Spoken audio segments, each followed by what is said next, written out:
Alright you lot, let's have a little talk about burners or boots or amplifiers, whatever you want to call them.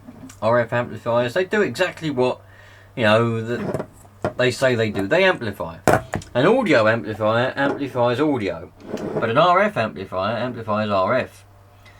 Now this is a little KL203. These are quite common for CB use. You're not supposed to. It's actually illegal to use one of these on a CB, and this in England anyway, and probably in other countries. But they are very common for that. You've got AM and sideband on there, and you've also got a preamp on this particular one. So the main issue is, with these days anyway, with these solid state either transistor or MOSFET amplifiers like this one, is that people seem to always overdrive them and always run them far too hard. So that's what I want to talk about mainly. The real way to use an amplifier is to use it at less of its full capacity. So if you've got an amplifier like this one, which is capable of 100 watts AM FM and 200 watts on sideband, that's with a 10 watt drive or 10 watts input on FM AM FM and 20 watts on sideband. What'll happen is, a sideband's not so bad because it's that's regulated by your voice, but FM mainly, and AM as well, but mainly FM, can be very dangerous for these amplifiers because people run them with that 10 watts in because they read the specs and they go, oh, I can put 10 watts in, oh well, I'll do that, lovely.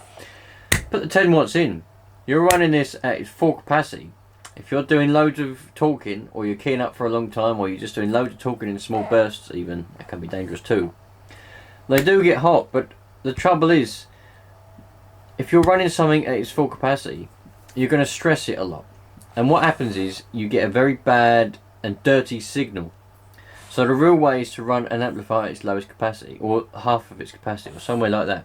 So if you have decided that you want to run 100 watts, you need to go and buy yourself an amplifier that's capable of about 150 or 200 watts on FM if you want to run 100 watts FM. Like I say, sideband ain't so bad. You could run these flat out on sideband. That's not very. That's all right. An amplifier, an RF amplifier, is primarily designed to be used on sideband. Although they have the capability for AM, which also works on FM, they are designed and spec'd up to be used on sideband, because it just doesn't stress the amplifier as much as FM does. FM is a killer for radios and for sideband. Not for sideband, for amplifiers, sorry. So you've got these are solid state ones, MOSFET, these particular ones, and you know they do get quite a lot of heat in them. This is the heat sink here. And you've also got valved amplifiers, such as this one here. It's got two vacuum tubes inside. I can't be bothered to take the cover off and show you because it's awkward on this one. It don't quite line up very well. But it's got two valves inside, and you have to plate and load them and tune it to you know, the optimum performance, and then you have to load it up. These ones are designed to run hot. Although this has a built-in fan, valves, they're designed. They need heat in them between the anode and the cathode. There's no heat, the electrons won't flow. All right, so they need to be hot. Now you do see people where, if they get a valve amplifier, because they've had one of these in the past, and they've learned that they need to keep the amplifier cool, they might go out and buy themselves an old, they don't sell many valve amplifiers anymore, only the big ham ones, the big amateur radio ones that are a lot of power, they have fans in them. Yeah, they have fans in them, sorry, but they're built in. But these little ones don't, and these ones don't typically have fans in. Now, so they've learnt that they need to keep their amplifiers cool, so they've gone out and bought themselves an old one, and it ain't got a fan in it. There's no fan on it, and they think, oh blimey, I need to put a fan on it. I need to put a fan on this. So I've seen people cut holes in the top of the case and put a fan, a little fan, a computer fan, on the top. Well, that's no good, because it's going to be, if it needs a fan, it would have been built and designed with a fan. Like these ones have got a fan inside, because these run at a temperature where they need a fan. They will get hot. So it's the same with these little things. Okay, you can buy these, the bigger versions, and they've got built-in fans on the top. Because, you know, these companies, RM Italy, Zatagi and all that, have done their testing, and they've come to the conclusion that they need to put a fan on their amplifiers that they sell, because they will get to a temperature where they need to be cooled down. These ones, if you use them properly, they don't need a fan on top. Okay, you see people put little computer fans on top of these, which is a good idea. But they don't need a fan on top if you use them properly. And like I just said, the way to use them properly is not to run them flat out. Okay, if it says the maximum power you can put in on FM is 10 watts, run it at about 5 watts, 5 to 7 watts. Okay, you probably only get 60 to 70 watts out, and not your 100. But like I said, if you want 100 watts, you've got to buy something that goes higher. It's the same with a car. If you've got a car that does 100 mile an hour top speed, and you run that at 100 mile an hour flat out, it ain't going to last long. That engine will blow up, or it will be severely damaged. If you want to do 100 mile an hour, you need to go and buy a car that's capable of 150 mile an hour, or somewhere around that region. So, and it'll comfortably sit at 100 mile an hour then, because it's capable of more. I'm hoping you lot are understanding what I'm trying to say. I'm hoping you lot, I know I'm going off the topic, we're talking about cars, but it's the same thing. For example, those of you that are into computers, if you have decided you want to play a game that needs a minimum requirement of, for example, and for argument's sake, 4 gigabytes of RAM, you need to go and build your computer with about 8 or so you've got more, because otherwise you're going to be running your computer flat out, and not only is it not going to last very long, but also it won't be performing very well, because it will be so stressed all the time. Think of it, if you're at work and you're flat out and you're really stressed, you're flat out working all day long, you get tired and knackered really quickly, don't you, whether it's mentally or physically. The same with amplifiers. So you need to think about the power that you want to run, and you buy a burner that suits that. Now with power, it does cost money. There used to be a saying actually, that you £1 a watt, so a 100 watt amplifier would be £100. It's not so anymore. These are about 50 quid now, these ones here. The older ones they're expensive, the old ones, but luckily I've had this for generations, so I didn't have to fork out for that. And this one doesn't work anyway. It needs a lot of work on it. It just looks nice. It doesn't actually work. So there we go. I hope I've answered many questions about burners. Right, something that I didn't mention yet. What happens if you do overdrive? And overdrive means you put too much power. So for example, this is rated to a very maximum of 10 watts FM. If you put 12, 15 watts into it, probably maybe even 11 in some cases, I mean they're pretty weak inside these days because the components aren't as good quality as they used to be. What will happen is it might last a little while.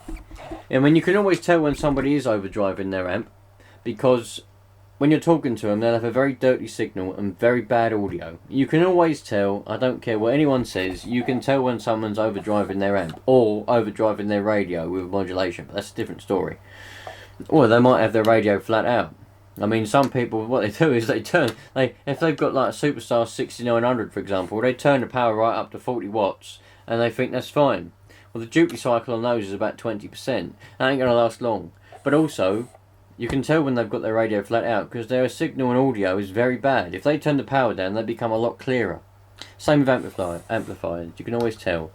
And what happens is, it will last a little while, but then it'll stop working.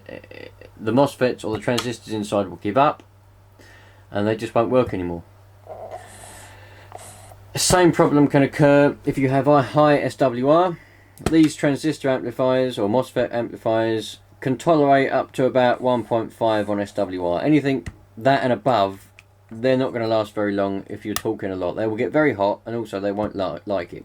A valve burner will last a lot longer. It will be able to cope with a lot more SWR. You could probably talk on a valve burner for, with SWR of 1.6, 1.7, maybe even 2 if you're really pushing it, but that's bad anyway. They will take a lot more. You can abuse one a lot more. Not that you should look after your equipment anyway, but they're a lot more sturdy, the old valve ones.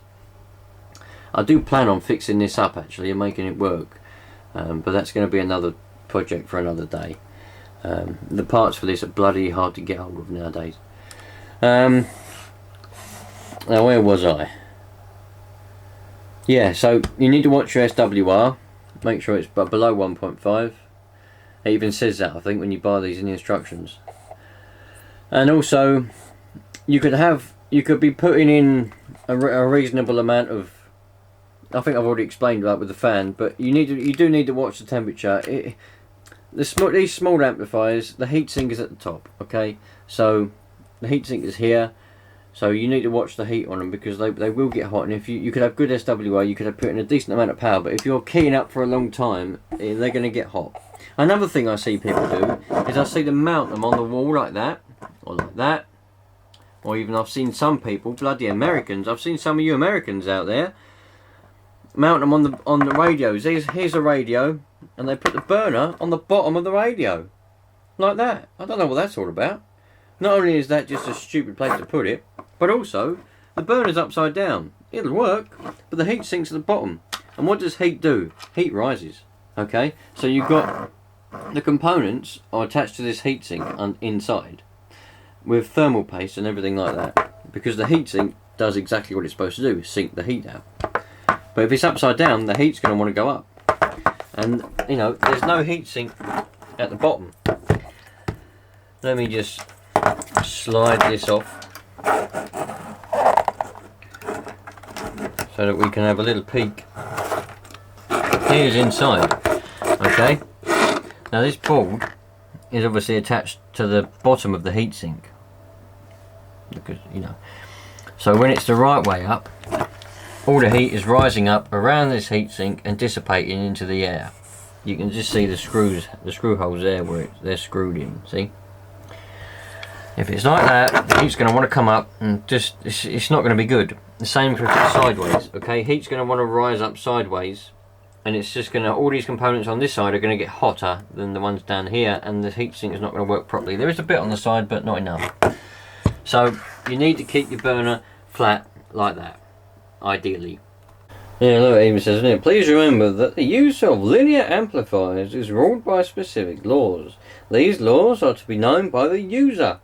The manufacturer declines any responsibility from unlawful use. The use on 27 MHz is forbidden by laws. 27 MHz is CB. Another thing that you need to take into consideration that I see a lot of people don't is the cable.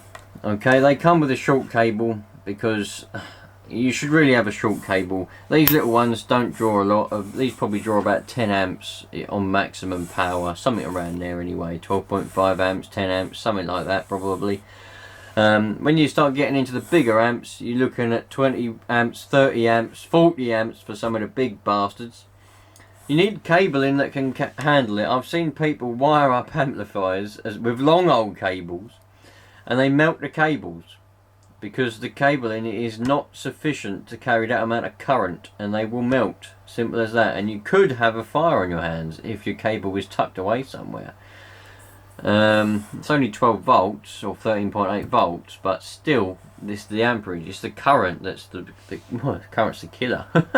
DC current, mind you, which well, if you got shocked by it, did you know? Interesting fact: it'll take half an amp across your heart to stop it dead and kill you. And also DC current will go straight to your heart as well. Anyway, so you got to be careful with the thing, and also there is a built-in fuse. In most of these amplifiers there's a 12.5 amp built-in fuse, but it doesn't hurt to have another fuse in your cabling. Ideally you want it as close to the power source as possible. So there you go. Right, let me have a think, see if I've missed anything out. And if I have, and you have any questions, or you have any information that you think that, well, you know that I've got wrong, or you just want to elaborate on it, please put it in the comments. And hopefully, you know, other people can read it, I can read it, learn some stuff, Everybody can learn stuff. I mean, I've only been into radio now, coming up for 10 years, around 10 years. No, it's probably about 8 years actually, 7, 8 years that I've been into radio. But I've had a lot of experience with burners, because when I first come up on the CB, someone said get a burner, so I got a burner, and I had a very quick learning curve. I didn't blow it up, but I just had a very quick learning curve about not running out of full capacity. That's how I learned it all, you know. You learn by doing, and you learn by experience of doing stuff, and that's how I learned about it. So, like I say, anything that you want to elaborate on or correct me on or anything, just put it in the comments. And I'm just going to have a quick think to see if I've missed anything out that I would like to help you lot with. And I've already thought of something. These are mobile burners, okay? They're meant for mobile use, but you can obviously use them in your shack. But there's something to think about when you hook one of these up in your lorry or car or van or anything like that. Don't be tempted to put a cigarette, 12 volt cigarette plug on the end and stick it in your 12 volt socket. For two reasons. One reason, most of them are only 10 amps, and this will probably end up blowing a fuse or melting a wire, depending on whether you've got good fuses or not, because it will draw more than 10 amps. Even bigger ones definitely will. The second reason being, you can incur a lot of interference through that 12 volt socket. The best way to do it, and really the only way as far as I'm concerned, is to wire your amp directly into the battery. So get your cables. You're probably going to have long cables. I know I said you don't want long cables, but in some circumstances you have to have long cables. You need to wire it directly onto your battery, okay? And if you want to put another switch on it, put another switch on it. But most burners, apart from the really small ones, have an on and off switch anyway. But put a fuse on it right near the battery and hook it right up to the battery. You should hook your radio straight up to the battery as well, but I don't do that, so I can't be a hypocrite. I've got my radio hooked up to a different power source in the van. But always put it straight on the battery. Something else I've just thought about. A lot of people don't think about this, but me being me and my background with cars, I thought about this straight away. You hook your amplifier up to your battery. If you've got one of those big amps that will do sort of 300-400 watts, they're going to be drawing somewhere in the region of 30 amp, something like that. So does your alternator have enough capacity? If you've got a small car, and does your alternator have enough capacity to, power that? Because it's going to go back to what I was just saying about running things at their full capacity. If you've got an alternator on your car that's designed for powering the implements in the car and charging up your battery, and now you've attached another 30 amp drain to it, is that going to be enough? Is it going to be running your alternator and the capacitors and resistors or whatever's in that alternator? Is it going to be running it at its full capacity or more than its full capacity? And is it going to stress it too much? Are you going to kill your alternator?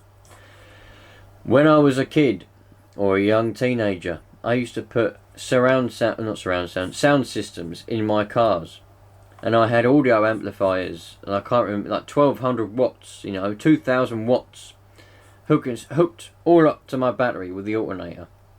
And when the bass kicked in and the amplifiers were at full demand, the lights, at one point my headlights used to go out. And my headlights, they would dim. It was like being in a disco. The headlights and everything would dim. And it got to a point where I had to introduce what they called power caps, or just big capacitors, like 100 or more than that, I don't know. They're big capacitors. But that didn't really help. In the end, I had to buy a bigger aftermarket uprated alternator to be able to supply enough current to power everything. Not quite as extreme with this, but if you're going to be running a big amplifier in your car, you need to think about, is your alternator and battery capable of, supplying that much current? It is important, because if you're going to have it in there permanently, you might end up killing your alternator prematurely by stressing it too much, pulling too many amps out of it as such. Anyway, I can't think of anything else off the top of my head now that might be of use to anybody. I'm aiming this video in particular people who are kind of getting into the hobby, because there's a lot of new breakers coming up, I've noticed. Lorry drivers and home base users, and even a couple of kids in cars, just plonking radios on in their cars, sticking aerials on the roof, you know, and you have to go through the whole lot about telling them about SWR and all that, and then they go, I want to get one of those amplifiers, I want to get a burner. So I'm aiming these videos at people that are just getting in. But if you've been in the hobby for a while, you're probably gonna, you know, you're gonna be going, this bloody bloke's a tit. What's he telling us all that for? But you know, hopefully that's covered most things, and it'll help you keep your burner in good condition. You know, but I can't stress it more. I really can't stress it more. Just don't run your burner at full capacity, because it will be annoying for people you're talking to, but also you're going to kill it soon. It's going to cost you more money. Look after it, man. Don't run it flat out. I know loads of people that do, and it ain't good. Like I say, put it in the comments, anything in the comments, and thanks for watching. And if you want to see more videos like this, and you think I have actually helped you, then let me know and I'll make more. Catch you later, dudes. Take care.